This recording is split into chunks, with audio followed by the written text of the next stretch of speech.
ओम शांति। ओम शांति बाबा। आज 24 जून 2025 है और आज हम अध्ययन करने जा रहे हैं परम पिता परमात्मा के अनमोल मधुर महावाक्यों को, मुरली को। तो इस अमूल्य मुरली को धारण करने के लिए, इसे अपने आत्म अभिमानी स्थिति में आकर धारण करेंगे, तब इस मुरली का जादू हम अनुभव करेंगे। पहला जादू तो ये होगा कि बाबा को हम चैतन्य रूप में अनुभव करेंगे कि बाबा निज तौर पर बैठकर मुझ आत्मा से बातें कर रहे हैं। और दूसरा जादू होगा हमारे संस्कारों में परिवर्तन, क्योंकि ये संस्कार ही तो आज विकारी हो गए हैं, उलझ गए हैं, और मैं इन दुख की दुनिया में उलझ गया हूँ, फंस गया हूँ ना। तो इससे निकलने के लिए सबसे सरल और सहज विधि है कि आत्मिक ज्ञान प्रकाश में इतने तेज हो कि विकारों के इस जाल को मैं स्पष्ट तौर पर देख सकूं और फिर उससे निकलने की जगह देखकर वहां से एकदम सहज रीति निकल आऊं। तो जो लौकिक रीति में जो सबसे सहज काम हमें करना है वो ये कि बड़े इत्मीनान से, फुर्सत से, अपने समय अनुसार, अपने स्थान अनुसार बैठना है और अपने हाथों में मुरली जरूर लेकर अध्ययन करना है। और तभी हम इस देहभान से निकलकर सूक्ष्म शरीर के साथ मैं आत्मा चल चलता हूँ मधुबन की धरा पर, और उसमें विकास पांडव भवन के उस हिस्ट्री हॉल में जहाँ साकार में बाबा मुरलियाँ चलाया करते थे। तो उस पवित्र स्थान पर उपस्थित होते ही परमपिता परमात्मा के निकटता का अनुभव पाता हूँ। मुझ आत्मा में पवित्रता, शांति, प्रेम और सुख के प्रकंपन एकदम से सुजाग हो उठते हैं। बाबा दृष्टि द्वारा ज्ञान प्रकाश और शक्तियों का प्रवाह मुझ आत्मा में करते हैं, जिससे एक ऐसे आनंद का सृजन होता है जो मुझ आत्मा को इन सारे गुणों से भरपूरता का अनुभव कराता है, और साथ ही साथ चारों ओर एक ऐसा आवरण बना देता है जिसमें विकार और इस रावण की दुनिया का कोई प्रभाव प्रवेश नहीं कर सकता, क्योंकि इस आवरण में मेरे बाबा भी तो मेरे सम्मुख एकदम निकट विराजमान है ना, और बैठकर मुझसे बातें करते हैं।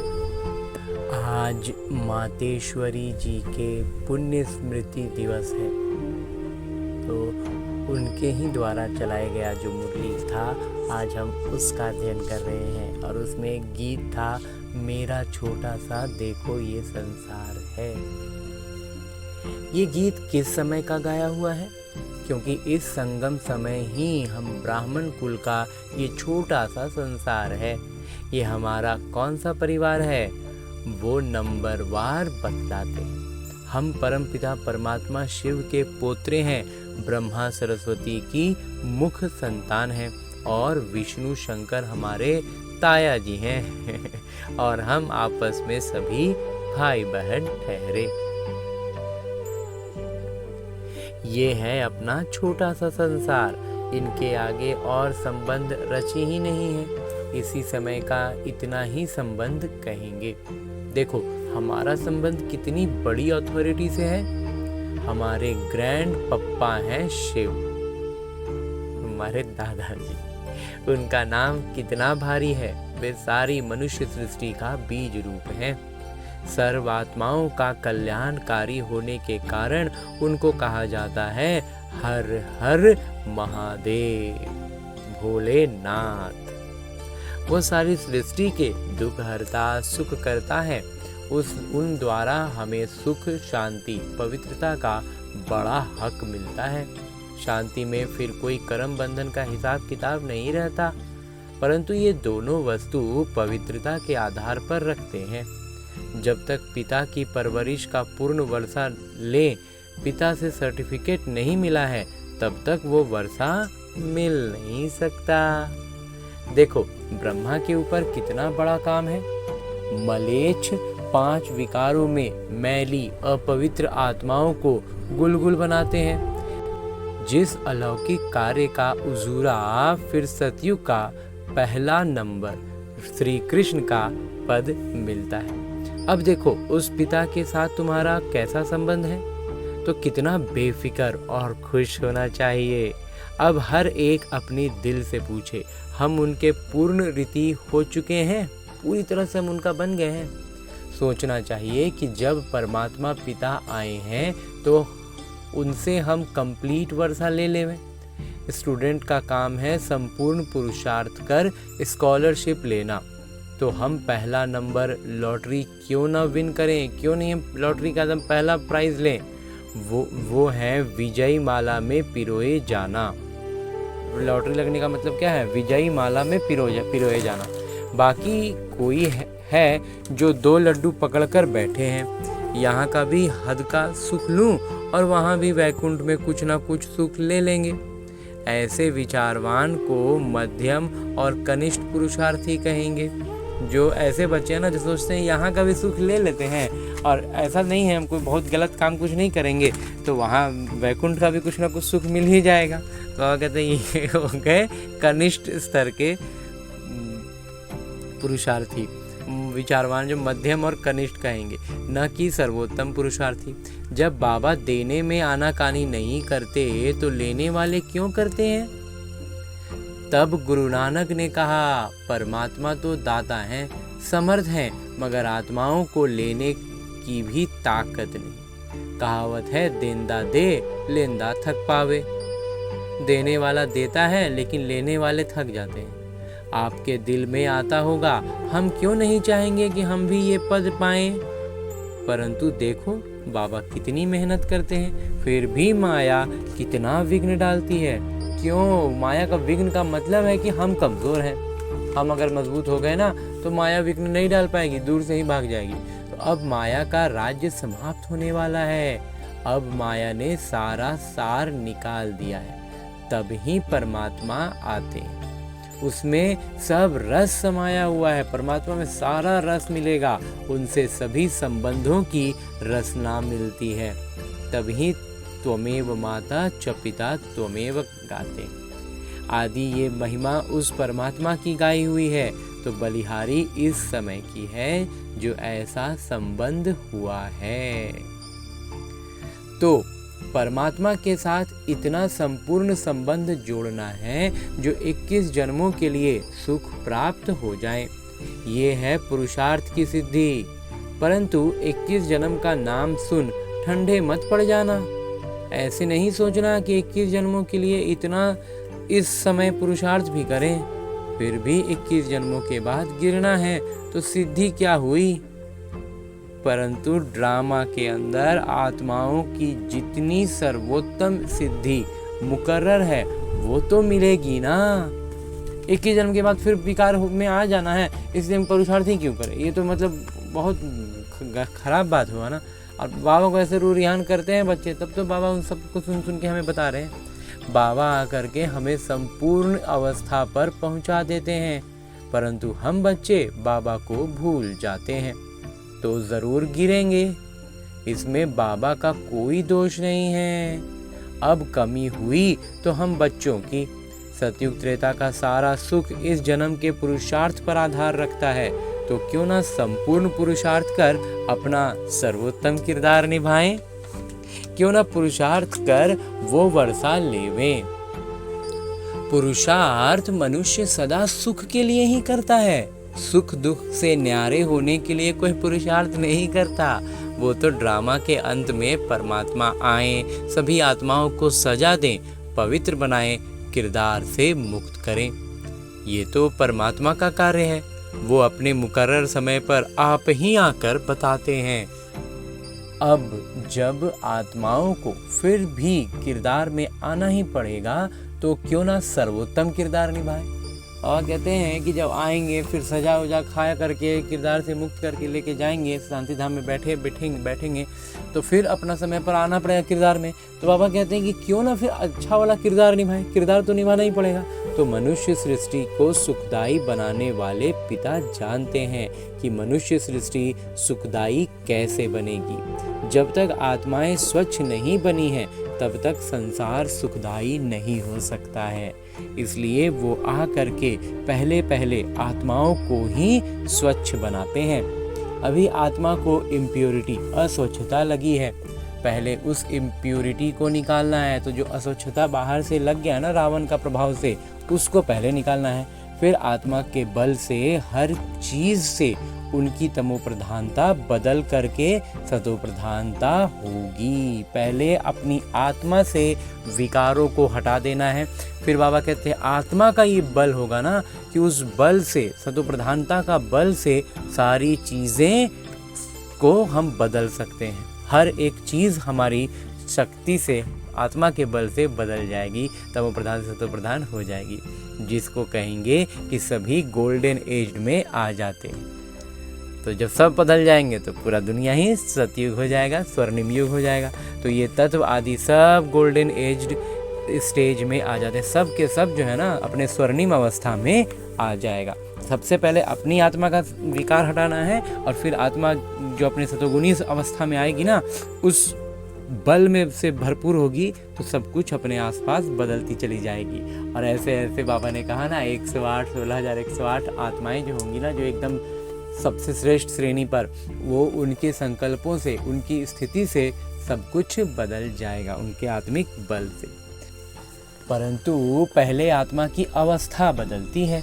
तो आत्माओं का बदलाने वाला, अर्थात आत्माओं को प्यूरिफाइड बनाने वाले फिर अथॉरिटी वो हो गए। तो फिर तो सबसे पहले उस आत्मा को प्यूरिफाई करने वाली अथॉरिटी तो सर्वश्रेष्ठ अथॉरिटी हो गई ना। तो फिर तुम देखते हो ना कि अभी दुनिया बदलती जा रही है। पहले तो अपने को बदलना है, जब हम अपने को बदलेंगे तब उसके आधार से दुनिया बदलेगी। अगर अभी तक हमारे में फर्क नहीं आया है, अपने को ही नहीं बदला है, तो फिर दुनिया कैसे बदलेगी? इसलिए अपनी जांच रोज करो। जैसे पोतामेल रखने वाले रात को अपना खाता देखते हैं ना कि आज क्या जमा हुआ, सब अपना हिसाब रखते हैं। तो ये भी अपना पोतामेल रखना है कि सारे दिन में हमारा कितना फायदा रहा, कितना नुकसान रहा।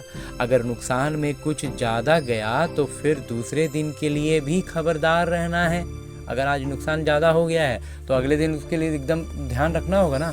इसी तरह से अपना ध्यान रखने से फिर हम फायदे में जाते जाते अपनी जो अवस्था है उसको पकड़ते चलेंगे, अपनी मूल अवस्था तक हम आने लगेंगे, उस चीज़ को एकदम पकड़ के रखेंगे, निश्चय बुद्धि रहेंगे। तो ऐसी जांच रखते अपने को बदला हुआ महसूस करना चाहिए। एकदम निरंतर जब सजगता रहेगी ना, एकदम हर क्षण हर बात में जांचते रहेंगे, हर परिस्थिति को उसको बस एक अभ्यास पुस्तिका का प्रश्न के रूप में देखेंगे और उस अनुसार अपना सारा कुछ करेंगे ना, पूर्ण सजगता रखेंगे ना, तो अपने आप में बदलाव महसूस भी करेंगे। बाबा कहते हैं अपने को बदला हुआ महसूस करना चाहिए।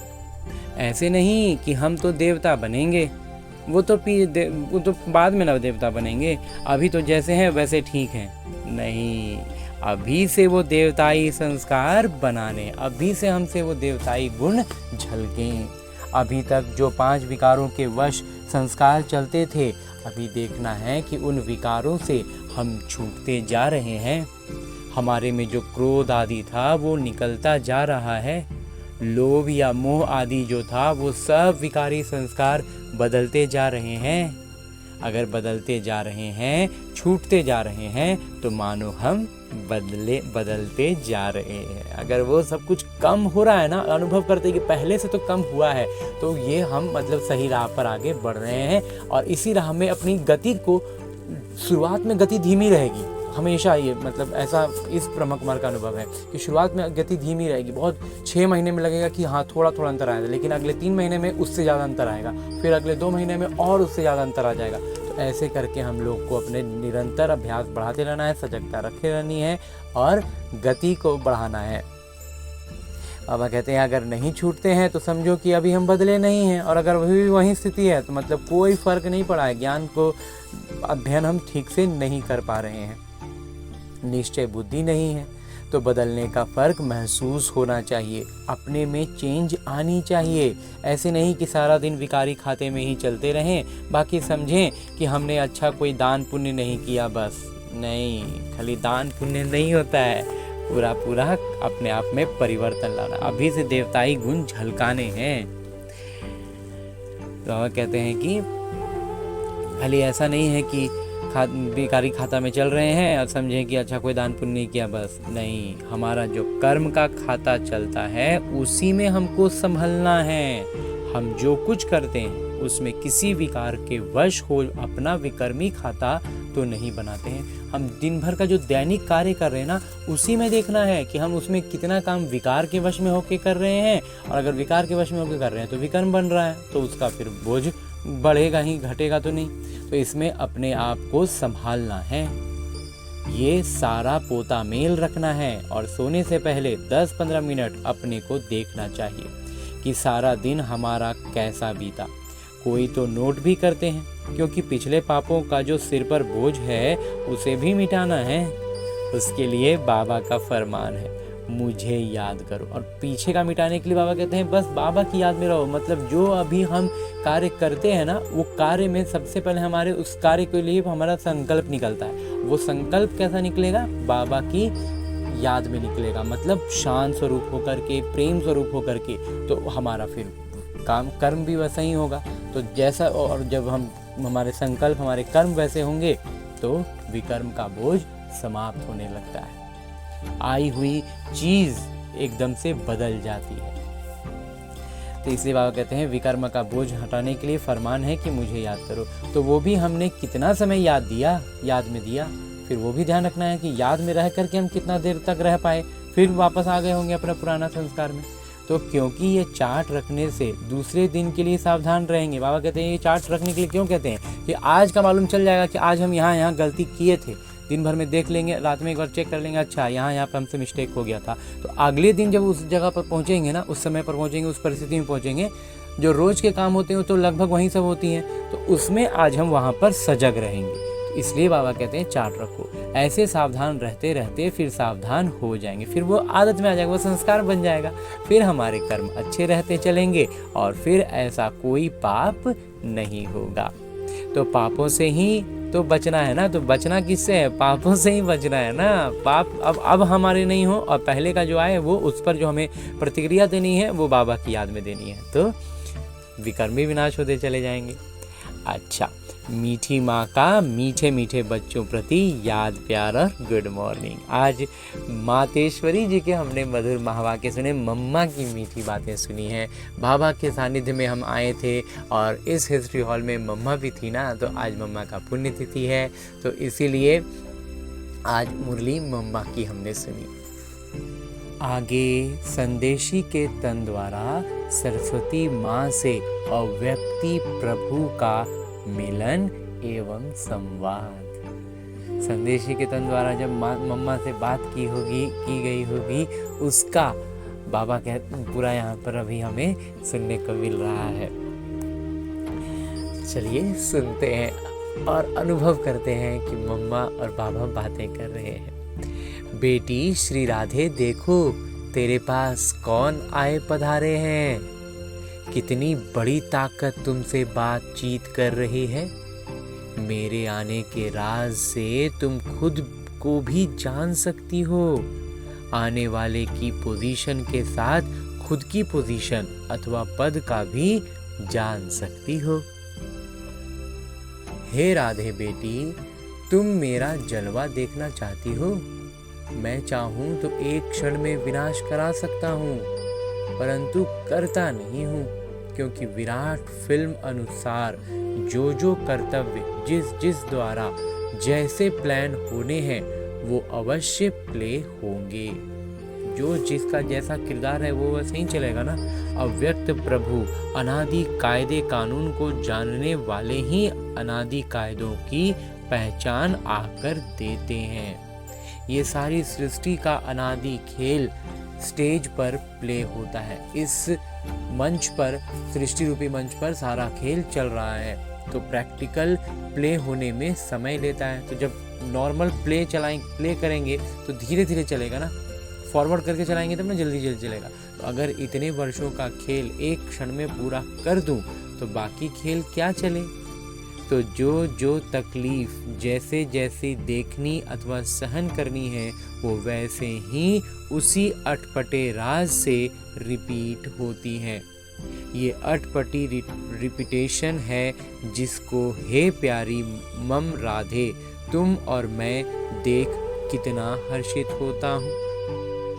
बाबा कहते हैं जो जैसा किरदार है ना उसको बस उसी रूप में देख लेना और उसको उस सहज रीति उस पर क्या क्यों में नहीं उलझ करके उसको जान जाना कि ऐसा हो रहा है और यही किरदार है, ऐसा ही होना है, तो फिर हम उसको देख देख कर खुश होते हैं क्योंकि उसके आगे का सीन भी हमें मालूम होता है ना। तो इस विराट ड्रामा के सभी किरदार टेस्ट लेने वाले बने हुए हैं। इस खेल को चलाने वाले अगर चाहें तो एक क्षण में इस ड्रामे को ड्रॉप कर फिर नए सिरे से शुरू कर देवे, परंतु करते नहीं क्योंकि ईश्वर को भी इस साधारण रीति से कर्तव्य चलाना पड़ता है। स्वयं सर्वशक्तिवान निराकार ईश्वर साकार में है परंतु साधारण वेश में। यही तो भूल भुलैया का खेल है। जिसको जो जाने वो जानी जाननहार। इनको जो जान गया बाबा कहते हैं वो जानी जाननहार हो गया। बेटी श्री राधे प्रिय वत्सों को ये सहन करने का मार्ग भी अवश्य तय करना है। यद्यपि मैं चाहूँ तो अपने वत्सों प्रति इसे सहज मार्ग भी बना सकता हूँ क्योंकि साक्षात्कार कराने की चाबी मेरे हाथ में है। अगर किसी भी धनवान भक्त को किसी देवता का साक्षात्कार करा दूं तो वो अपना सारा धन ले यज्ञ में आए स्वाहा कर देवे क्योंकि ईश्वर तो सभी धनवानों का धनवान है ना। धनवानों का धनवान तो बाबा भगवान है, लेकिन तेरा पिता चाहता है कि मैं अपने बेगर्स प्रिय वत्सों को जो आज एकदम कंगाल अवस्था में मेरे प्यारे बच्चे हो गए हैं उनको राजकुमार और राजकुमारी बनाऊं। इसलिए तुम ये सब सहन करने के बाद ही राजकुमार राजकुमारी जाए बनेंगे। जो लौकिक रीति में हम कहते हैं ना कि जो नीचे से उठता है ना वो ऊपर का वो ऊंचा पद पर भी जा करके सही मूल्यों के साथ वो अपने उस पद की गरिमा का मान रखता है। बिल्कुल ऐसे ही हम इतना सब कुछ सहन करके जब ज्ञान का मंथन करते हुए संस्कारों को परिवर्तन करके जब दैवी संस्कारों से युक्त होते हैं ना तो वो सुदृढ़ होगा। पिता जानते हैं कि वत्सों का ये सहन करने का मार्ग अवश्य तय करना है क्योंकि सहन करना ये ईश्वरीय व दैवी गुण है जिसमें ही खुशी समाई हुई। ये खुशी समा जाती है इस सहन में। इस गुण से ईश्वरीय सुख महसूस होता है। सहन करते भी तुम कितनी मौज मनाते हो, यही गोपनीय ज्ञान है। ऐसा अनासक्त योगी ही स्थायी सुख को प्राप्त करता है। हाँ जी बाबा, स्थायी सुख मिल जाता है जब हम बाबा के इस ज्ञान को एकदम अच्छी रीति अपनी बुद्धि में बिठा लेते हैं, समझ में आ जाती है बात। अभी तो परीक्षाओं का समय नजदीक आ पहुंचा है। हर एक वत्स आने वाली परीक्षाओं को इन एडवांस सामने रख उस अभ्यास में चलता चले। बाबा कहते हैं अभी से उसका अभ्यास करते चलो।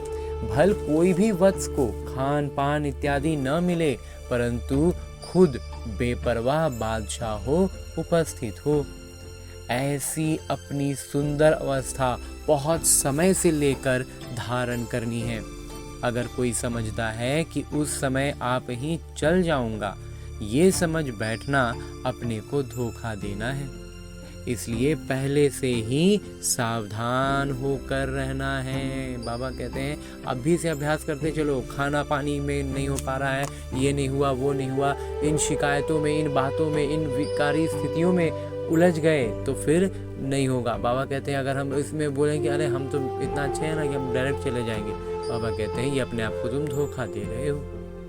आप ही चला जाऊंगा ये समझ बैठना अपने को धोखा देना है। इसलिए पहले से ही सावधान होकर रहो। मेरे अति प्रिय वत्स याद में तो बैठते हैं परंतु अभी तक उस लाइट का तेज मेरे वतन तक नहीं पहुंचता है। बाबा कहते हैं हमारी आत्मिक अवस्था इतनी श्रेष्ठ हो जानी चाहिए ना कि इस आत्मा की जो चमक है ना अभी विकारों से ढक गई है, धुंधली पड़ गई है, तो ये इतनी तेज चमके कि सूक्ष्म वतन तक इसकी चमक पहुंचे। बाबा कहते हैं उस लाइट का तेज मेरे वतन तक नहीं पहुंचता है, मतलब उस अवस्था तक अभी नहीं पहुंचे हैं कोई। हर एक जब लाइट स्वरूप हो उपस्थित होंगे तो उनके योग का तेज मेरे वतन में आएगा, तभी उन हर एक की संपूर्ण लाइट उन्हों में प्रवेश होगी। और जो उतना तीखा, उतना तीव्र प्रकाश होगा ना, तब दूसरी आत्माओं में भी इसका परिवर्तन आएगा, प्रकृति में परिवर्तन आएगा। उस स्तर का तेज चाहिए, प्रकाश, आत्मिक प्रकाश का तेज। तो उस समय ही फिर शक्तियों की महिमा निकलेगी। तो हर एक को अपने निश्चय में स्थैर्यम रहना, एकदम निश्चय, इतना अचल अडोल कि एक क्षण, एक बाल का 1000वां हिस्सा इतना भी अचल रहे, अडोल रहे। जो भी मैं अगर उतारूं तो भी उतर ना सके। बाबा कहते हैं अगर मैं भी उतारूं ना तो ना उतरे उस अचल स्थिति से, अडोल स्थिति से, निश्चय की उस स्थिरता से, बाबा के उतारने से भी ना उतरे, वो अवस्था होनी चाहिए, तब हमारा तेज उतना श्रेष्ठ होगा। हे शिरोमणि शक्ति राधे, शक्तियों को ज्ञान निष्ठा बल में और मुख से ज्ञान मुरली बजाने में तैयार रहना चाहिए। तुम्हें अपनी एक रस ईश्वरीय दृष्टि से हर एक को निहाल कर अपने मधुर वीणा से पहचान देनी है कि मैं कौन हूँ और मेरे पिता कौन हैं। कैसे ब्रह्मा में भगवान प्रत्यक्ष हुए हैं, जो इस अंत के समय डेविल वर्ल्ड को, इस विकारी दुनिया को खत्म कर अपने निज देश यानी डीटी वर्ल्ड में ले जा रहे हैं, उस निर्विकारी दुनिया में ले जा रहे हैं। हे राधे बेटी, जब हर एक की अवस्था दीपक की ललाट सदृश स्थैर्यम रहेगी, एकदम स्थिर, तब सूक्ष्म अंतः प्रेरणाओं को पकड़कर अपना कार्य संपूर्ण रीति से सिद्ध कर सकेंगे, अपना कार्य संपूर्ण रीति से सिद्ध कर सकेंगे। जितनी ज्ञान अनुसार अवस्था होगी उतना ही प्रेरणाओं को पकड़ सकेंगे। जितना उस अवस्था में लगातार रहेंगे उतना संपूर्ण प्रेरणाएं टच हो सकेंगी। तो बाबा कहते हैं कि जब एकदम स्थिर होंगे ना, संपूर्ण स्थिर अवस्था, ऐसा स्थिर कि बाबा कहते हैं मेरे उतारने से भी ना हिले, तो तब जब हमारी आत्मा का प्रकाश इतना तीव्र होगा कि हम परिवर्तन की स्थिति में आएंगे। तो बाबा कहते हैं तो उस अनुसार जो है ना, हमारी अवस्था जब होगी तब हम क्या कर पाएंगे, प्रेरणाओं को पकड़कर अपना संपूर्ण रीति हर संकल्प सिद्ध कर पाएंगे। और ज्ञान के अनुसार अवस्था होगी, और जितना फिर ज्ञान होगा उतना अवस्था होगा, उतना ही प्रेरणाओं को पकड़ सकेंगे। और फिर उसी अनुसार प्रेरणाओं को, बाबा जो प्रेरणाएं मिलता है उसको हम समझ पाएंगे, अपने में उसका, अपने आत्मा के स्तर पर उसका परिवर्तन कर पाएंगे। और लगातार फिर हमें संपूर्ण प्रेरणाएं टच भी हो सकेंगी, और तभी हम बाबा से हर एक प्रेरणा को रिसीव भी कर सकेंगे। ओहो बेटी राधे, मेरा स्वरूप तो देखो।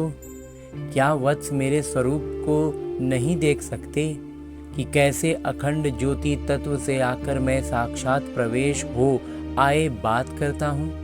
मेरे द्वारा ही ये सब साक्षात्कार होते हैं, क्योंकि मैं ही सभी का मूल समूह हूँ। देखो, प्रकृति के बीच में चमकती है ज्ञान लाइट।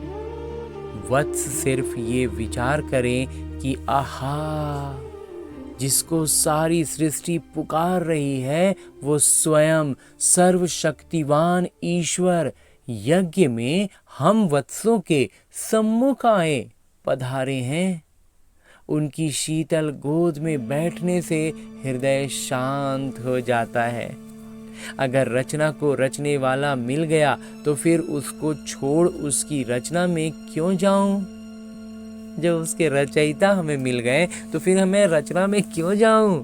हाईएस्ट में हाईएस्ट अथॉरिटी, सर्व ताकत का खुद मालिक, जिससे सर्व ताकतें प्रकट हुई हैं, उस पहचान में आ गए तो फिर ये गोद छोड़ना असंभव हो जाएगा। जो सबके शक्तिदाता हैं, वो शक्तिदाता मुझसे पर्सनली, मेरा उनसे संबंध जुड़ रहा है, पर्सनली अगर हम उनको पहचान रहे, वो हमको मान दे रहे हैं, गोद में उठा रहे हैं, तो फिर उनको छोड़ना मतलब कोई तरह से सही है, असंभव है। तो जब दी क्रिएटर की पहचान आ जावे तब तो समझें कि ये कौन है। समझा शिरोमणि राधे? राधे मम्मा भी समझ गई, हम भी समझ रहे हैं बाबा। अच्छा, आगे मेरे बाबा वरदान दे रहे हैं। वरदान देते हुए मेरे बाबा कहते हैं, सदा अतीन्द्रिय सुख के झूले में झूलने वाले, संगम युग की सर्व अलौकिक प्राप्तियों से संपन्न भव। विस्तार से बाबा कहते हैं कि जो बच्चे अलौकिक प्राप्तियों से सदा संपन्न हैं, वो अतीन्द्रिय सुख के झूले में झूलते रहते हैं। जैसे जो लाडले बच्चे होते हैं उनको झूले में झुलाते हैं, ऐसे सर्व प्राप्ति संपन्न ब्राह्मणों का झूला अति इंद्रिय सुख का झूला है। इसी झूले में सदा झूलते रहो, कभी भी देह अभिमान में नहीं आना। जो झूले से उतरकर धरती पर पांव रखते हैं वो मैले हो जाते हैं। ऊंच से ऊंच पिता के स्वच्छ बच्चे सदा अतीन्द्रिय सुख के झूले में झूलते, मिट्टी में पांव नहीं रख सकते। हंजी बाबा। और आगे स्लोगन है, मुरली का उपदेश है, मैं त्यागी हूँ। इस अभिमान का त्याग ही सच्चा त्याग है। हंजी बाबा। और अब हमने बाबा से, मम्मा से आज मुरली सुना, वरदान प्राप्त किया।